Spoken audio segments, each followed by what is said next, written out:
Businesses and tourism operators right across New South Wales are calling for changes to the state's current isolation requirements as the industry struggles through yet another wave of this COVID pandemic. Margy Osmond, CEO of the Tourism and Transport Forum, joins me now. Good evening to you, Margy. Evening. Margy, how much of an impact is Omicron having on holiday plans now? Well, look, I think it's radically changed where we thought people would go and what we thought might be happening at this time of the year. The vast bulk of people are not interested in travelling interstate, with, of course, the exception of places like the Gold Coast, which keep bucking the trend and everybody wants to go there. But nevertheless, regional communities are probably doing very well out of the current situation. CBDs are a mess. Nobody's going there. But I think the big issue is the patterns have changed dramatically. And I think at the core of that is people's lack of certainty about the rules in different states and the fear of getting stuck behind a border and the fact that we don't have that national consistency. So that's what's putting a bit of a brake on them getting out in a wider sense.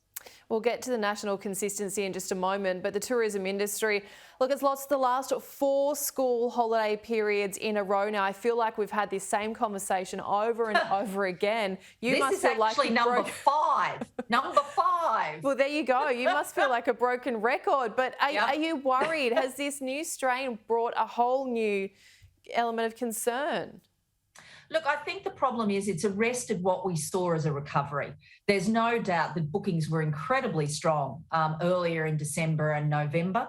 And we were expecting this to be a bumper summer holiday, and it was going to be very good news for the industry. Now, as I say, with the exception of places like the Gold Coast, potentially, that are still sitting at about 80%, bookings and accommodation, et cetera, the rest of the country is struggling outside of, travel that is just literally in your own backyard.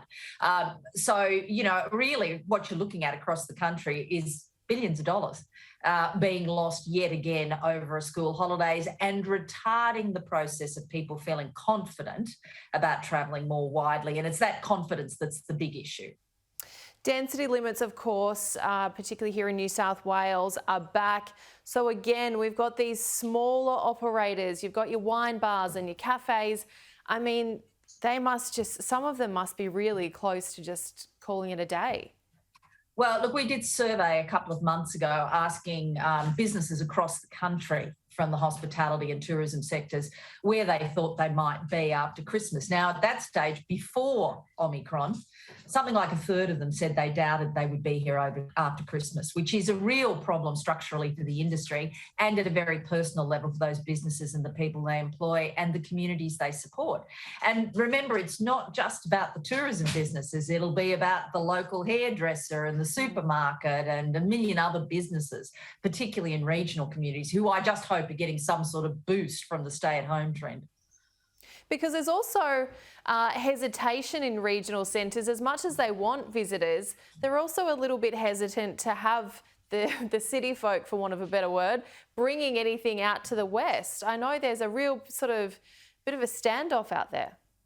Well, look, there has been. I think, however, this round of school holidays, because I think particularly in states like New South Wales and Victoria, which have been in lockdown, and regional areas pretty much almost as much as the city have had their issues with Delta in particular. I think everybody's a bit more sanguine about it and they know how to manage the process better. So I genuinely think this time round lots of regional communities will simply be going, no, we're living with it. This is what it looks like. We know what to do.